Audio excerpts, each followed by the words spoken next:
और अब मैं दावत दूंगा शेर सुखन के लिए अदनान नसीर को कि वो आएँ और आकर अपना कलाम पेश करें।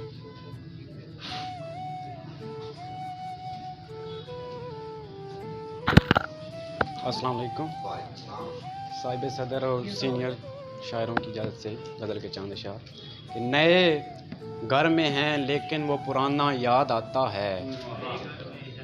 नए घर में हैं लेकिन वो पुराना याद आता है।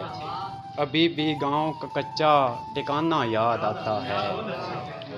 और तेरी बस एक झलक के वास्ते दिन भर, तेरी बस एक झलक के वास्ते दिन भर वो छतों पे पतंगों को उड़ाना याद आता है।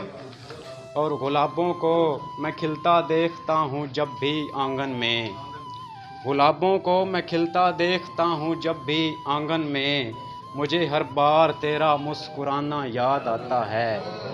और मोहब्बत की किसी भी बात पर, मोहब्बत की किसी भी बात पर ए दिलरुबा जाने जहाँ, मोहब्बत की किसी भी बात पर ए दिलरुबा जाने जहाँ, तेरा पलकें झुकाना लब दबाना याद आता है। और मैं अब चुपचाप रहता हूँ, मैं अब चुपचाप रहता हूँ, किसी से कुछ नहीं कहता, मगर मुझको मेरा हंसना हंसाना याद आता है।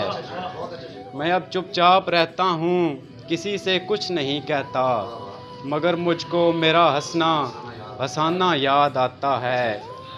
और आखिरी शेर है कि मैं अब तेरी गली से जो गुज़रता हूँ मुझे अदनान, मैं अब तेरी गली से जो गुज़रता हूँ मुझे अदनान, तेरा खिड़की से पर्दे को हटाना याद आता है। शुक्रिया।